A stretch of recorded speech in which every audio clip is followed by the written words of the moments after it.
ሰላም ለእናንተ ውድ ቤተሰቦች እንኳን በሰላም መጣችሁ። ዛሬ ደግሞ በአማርኛ ቪዲዮዎችን ተገናኝተናል። አማርኛ ቪዲዮዎችን ጠቅለል አድርጌ 34ቶችንም በአንድ ቪዲዮ ይዤላችሁ መጥቻለሁ። እንዲሁም ደግሞ ስምንተኛ ድምጽ ላይ የሚገኙ ውህድ ወይም ውስብስብ ብለን የምንጠራቸው እነሱንም አብሬ አካትቻለሁ።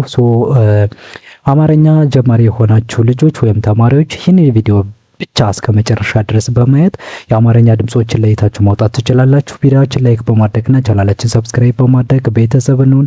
ሀሳብ አስተያየት ካላችሁ ኮሜንት ሴክሽን ላይ ያስቀምጡልን።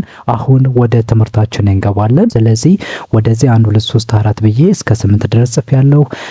አንደኛ ማለት የተጠቀሙበት አንደኛ ድምጽ፣ ሁለት ደግሞ ሁለተኛ ድምጽ፣ ሶስት ደግሞ ሶስተኛ ድምጽ፣ አራት አራተኛ ድምጽ፣ አምስት አምስተኛ ድምጽ፣ ስድስት ስድስተኛ፣ ሰባት ሰባተኛና ስምንት ስምንተኛ ድምጽ ለማለት ነው የተጠቀምኩበት።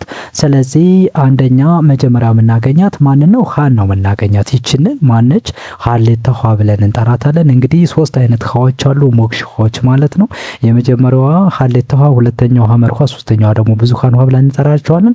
ግን የምናነባቸው ግን በአንድ ድምጽ ነው፣ ሀ ብለን ነው የምንጠራቸው። የተለያየ ቅርጽ አላቸው፣ ግን ተመሳሳይ ምን አላቸው? ድምጽ አላቸው ማለት። ስለዚህ ሀ ሁ ሺ ሀ ሼ ህ ሆ ውህድ ወይም ውስብስብ ብለን የምንጠራ በስምንተኛ ድምጽ የምትገኘው ኋ ብለን እንጠራለን። እነዚህ የሃ ቤቶች ወይም የሃ ቤተሰቦች ብለን እንጠራቸዋለን። አሁን ከመጀመሪያው ወደ ግራ አሁን ካልናቸው ከመጨረሻው ወደ ግራ ስንላቸው ደግሞ ኋ ሆ ህ ሼ ሃ ሂ ሁ ሀ ብለን እንጠራቸዋለን ማለት ነው። የሀ ቤቶች አራተኛና የመጀመሪያ ድምጻቸው ምንድነው? ተመሳሳይ ነው። አንድ አይነት ድምጽ ነው ያላቸው።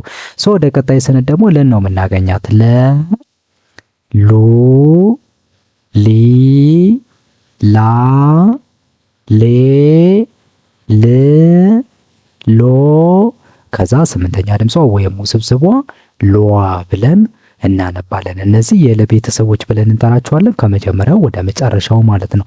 አሁን ደግሞ ከመጨረሻው ወደ መጀመሪያው ስንላቸው ሏ ሎ ል ሌ ላ ሊ ሉ ለ። አሁን መጀመሪያ ድምጾች ላይ ከሀ በስተቀር ሁሎችንም ስታዩዋቸው የሚል ድምጽ ይኖራቸዋል። ለመሰረ። ሁለተኛ ድምጾች ደግሞ ኡ ሚል ድምጽ ይኖራቸዋል። ሁሉ ሁሙ ሱሩ ሱሹ እያልን ስንሄድ ሶስተኛ ድምጾች ደግሞ ኢ ይሆናል ማለት ነው። ሂሊ ሂሚ ሲሪ ሲ እያልን ስንሄድ አራተኛ ድምጾች ደግሞ አ ይሆናሉ ማለት ነው። ሃላ ሃማ ሳራ ሳሻ። አምስተኛ ድምጾች ደግሞ ሄ ሄሌ ሄ። ስድስተኛ ድምጾች ደግሞ ምንም አናባቢ ሳይጨምሩ ህልህ አጭር ይሆናሉ፣ ስላስላ ይሆናሉ። እንደዚሁም ሾርት ረጅም አይሆኑም ማለት ነው። ሰባተኛ ድምጾች ደግሞ ኦ ሚል ድምጽ ይጨምራሉ። ሆ ሎ ሆ። ከዛ ስምንተኛ ድምጾች ደግሞ ዋ የሚል ድምጽ ይጨምራሉ። ሆ ሎ ሟ ሷ ሯ ሷ ሿ እያልን ስንሄድ ማለት ነው። ስለዚህ እነዚህ ስላይድ ዋን ላይ የምናገኛቸው ናቸው። ቀጣይ ደግሞ መን ነው የምናገኛት። ስለዚህ ምንድነው? ስምንት ድምጽ አላት። መ ሙ ሚ ማ ሜ ም ሞ። ይሄ መደበኛው ወይም ሰባቱ ድምጽ ነው። ሟ ስንል ደግሞ ስምንተኛ ድምጽ ውስብስብ ወይም ውህድ ፊደል የምንላት ናት ማለት ሟ ስንል ማለት ነው። ስለዚህ እነዚህ የመቤቶች ብለን እንጠራቸዋለን። አሁን ደግሞ ከመጨረሻ ወደ መጀመሪያ የምንቆጥራቸው ሟ ሞ ም ሜ ማ ሚ ሙ መ። እነዚህ ምንድናቸው ማለት ነው? የመቤተሰቦች ብለን እንጠራቸዋለን። ከመጀመሪያ ወደ መጨረሻ፣ ከመጨረሻ ወደ መጀመሪያ ማለት ነው። ቀጣይ ደግሞ ማንን ነው የምናገኛት? ሰን ነው የምናገኛት። ሰ እንግዲህ ሁለት አይነት ሰዎች አሉ። ይቺ ንጉሱ ሰ ስትባል፣ ያችኛዋ ደግሞ ሳቱ እንላቸዋለን። ሞክሼ ፊደሎች ናቸው። ተመሳሳይ ድምጽ አላቸው፣ ነገር ግን የተለያየ ቅርጽ አላቸው።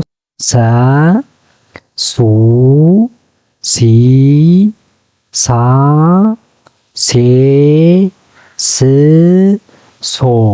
እነዚህ የሰ ሰባት ድምጾች ወይም የንጉሰ ሰ እንላቸዋለን። የዚች ድምጽ ተመሳሳይ ነው ከዛችኛዋ ወይም ከሞክሾ ሷ ጋር ተመሳሳይ ነው። ስለዚህ ድምጽ ላይ ምንጽፋትም ያችኛዋን ስለሆነ እዛችኛዋ ላይ እናያለን ማለት ነው። ዲቃላ ወይም ውስብስብ የምንለን ምንጠራተን። ስለዚህ ከመጨረሻ ወደ መጀመሪያ ስንቆጥራት ደግሞ ሶ ስ ሴ ሳ ሲ ሱ ሰ ይኸው እነዚህ የሰ ቤተሰቦች ብለን እንጠራቸዋለን ማለት ነው። ቀጣይ ማንን ነው የምናገኛት? ረን ነው የምናገኛት። ረ ሩ ሪ ራ ሬ ር ሮ ከዛ ውህዷ ወይም ውስብስቧ ሮዋ ብለን እንጠራታለን ማለት ነው። ሮዋ ብለን እንጠራታለን። ስለዚህ እነዚህ 8ቱ የረ ድምጾች ይሆናሉ ማለት ነው። እሺ ሮዋ ሮ ሮ ር ሬ ራ ሪ ሩ ረ እነዚህ 8ቱ ድምጾች ናቸው ማለት ነው። ስለዚህ ከረ ቀጥለን ሰን ነው የምናገኛት። ይቺ ሳቱ ስትባላለች።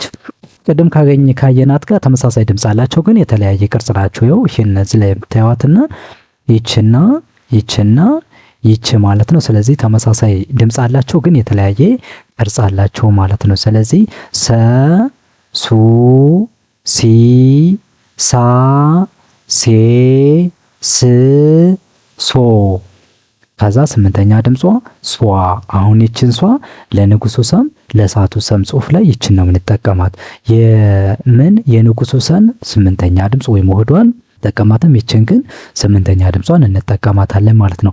ሷ ሶ ስ ሴ ሳ ሲ ሱ ሰ እነዚህን እየደጋገማችሁ እናንተም ደብተር ላይ እየጻፋችሁ መለማመድ ትችላላችሁ ማለት ነው። ስለዚህ ከሰ ቀጥለን ሸ ነው የምናገኛት።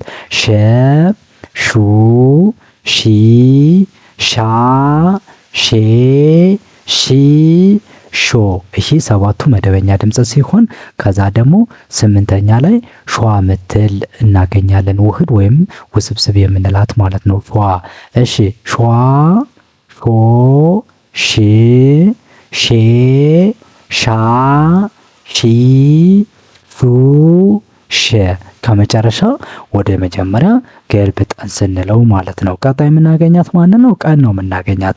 ቀ ኡ ኢ አ ኤ እ ኦ ከዛ 8ኛ ድምፁ ውህዱ ወይም ውስብስቡ ቋ ብለን እንጠራለን። 8ኛ ድምጽ ማለት ነው። ቋ ቋ ኦ እ ኤ አ ኢ ኡ ጰ እነዚህ የቀ ቤቶች ብለን እንጠራቸዋለን ማለት ነው።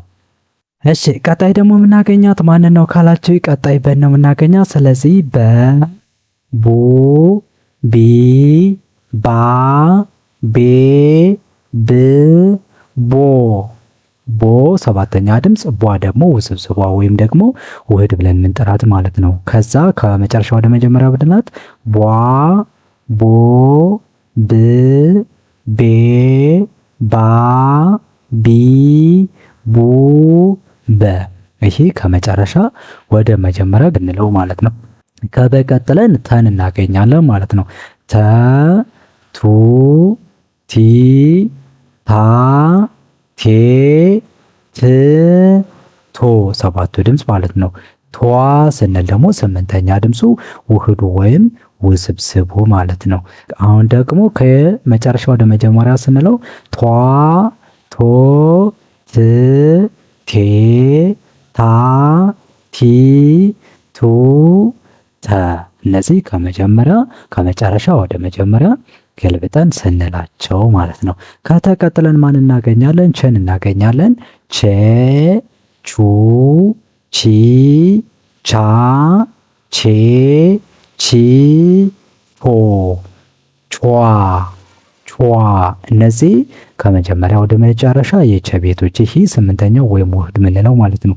ቿ ቾ ቺ ቼ ቻ ቺ ቹ ቸ ከመጀመሪያ ወደ መጨረሻ ስንላቸው ማለት ነው። ከቸ ቀጥለን ማን እናገኛለን? ሀ ወይም ሶስተኛዋን ሀ እናገኛለን። ሀ ሁ ሂ ሃ ሄ ህ ሆ ውህዷ ሀ። ስለዚህ አሁን ይቺ ውሃ ምንድነው? ስምንቱ ላይ ሶስቱም ላይ የምንጠቀማት ይችን ይሆናል ማለት ነው። ኋ ሆ ህ ሄ ሃ ሂ ሁ ሃ እነዚህ ስንቶቹ? ስምንቶቹ የሃ ቤቶች ወይም የብዙሃን ውሃ እንላቸዋለን ማለት ነው። ከሃ ቀጥለን ማን እናገኛለን? ነን እናገኛለን።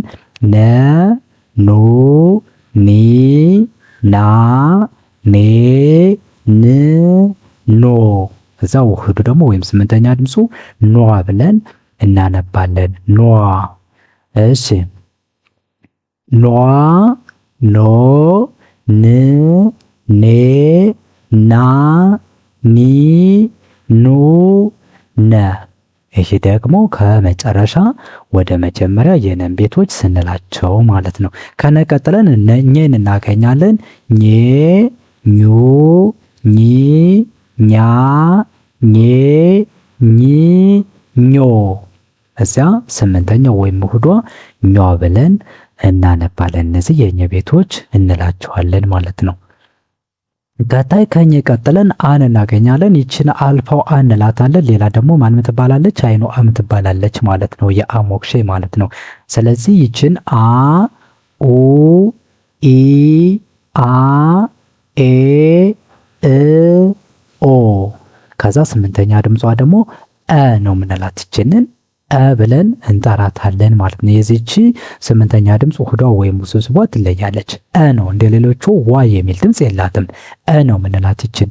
እሺ አ ኦ እ ኤ አ ኢ ኡ አ ብለን የአ ቤቶችን እንቆጥራለን ማለት ነው።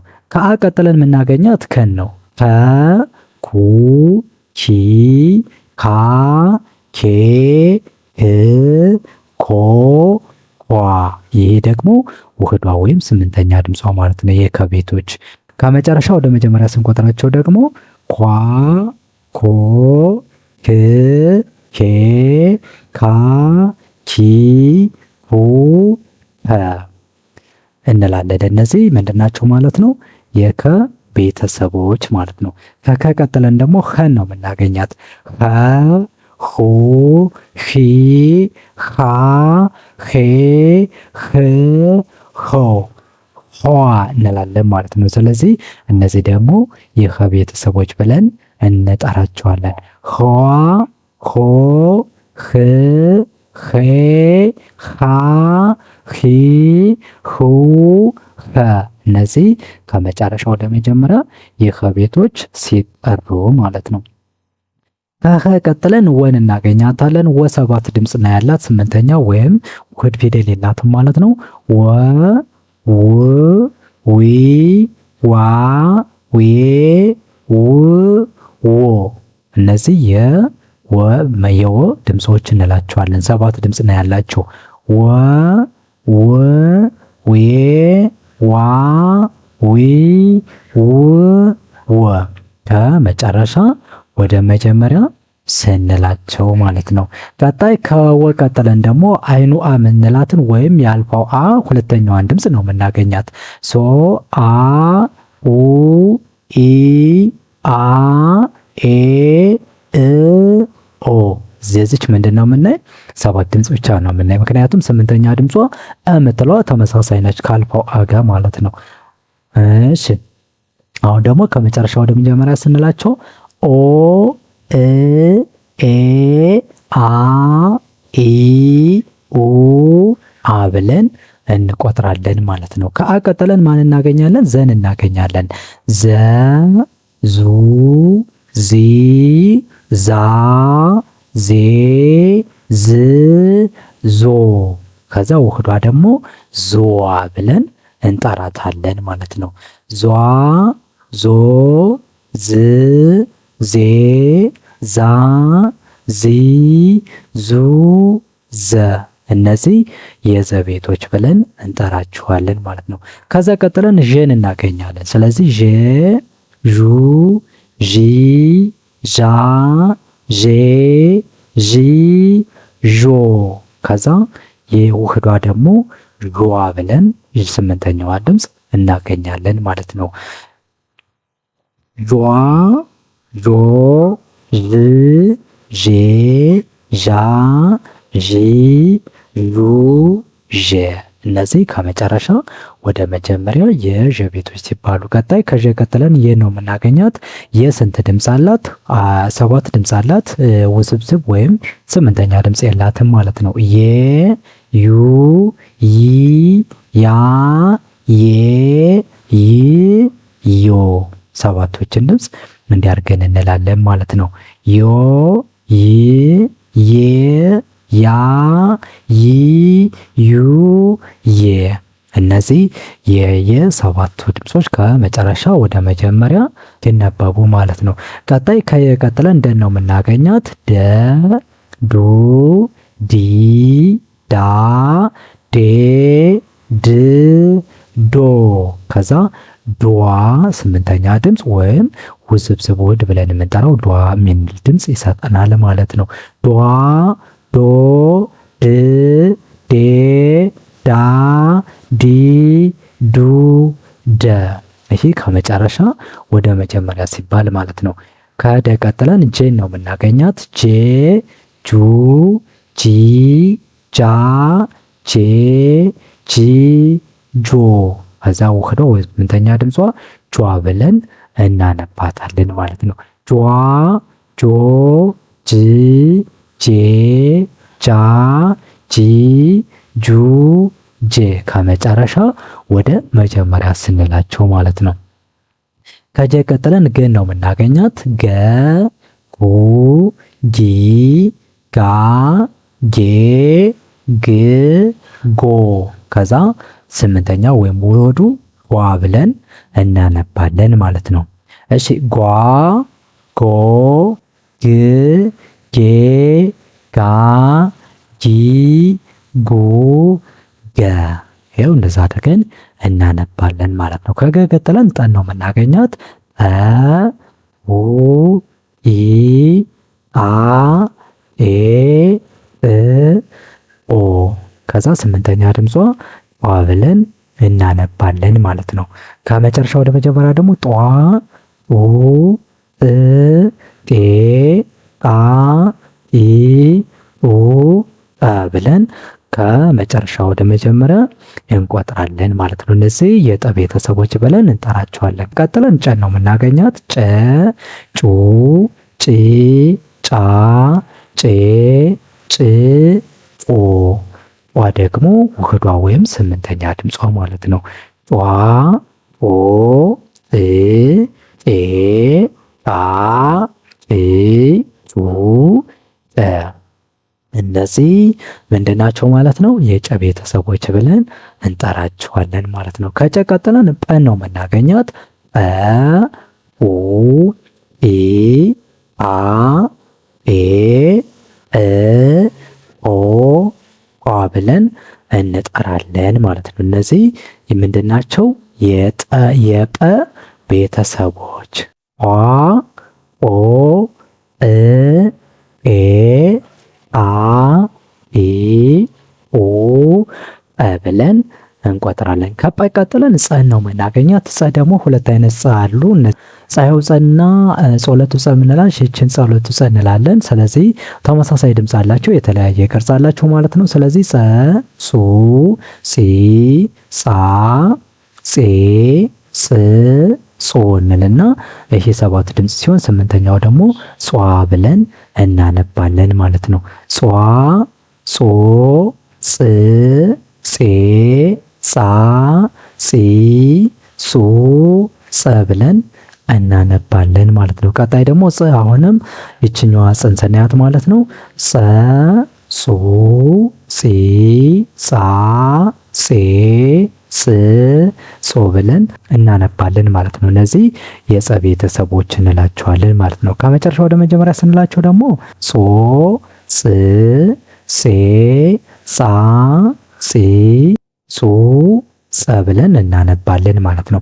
የዚች ስምንተኛ ድምጿን እንዳለ የዛችኛዋን ስለምንጠቀም እንተዋታለን ማለት ነው። ከዛ ቀጥለን ፈን ነው የምናገኛት። ፈ ፉ ፊ ፋ ፌ ፍ ፎ ከዛ ስምንተኛ ድምጿ ፏ እንላለን ማለት ነው።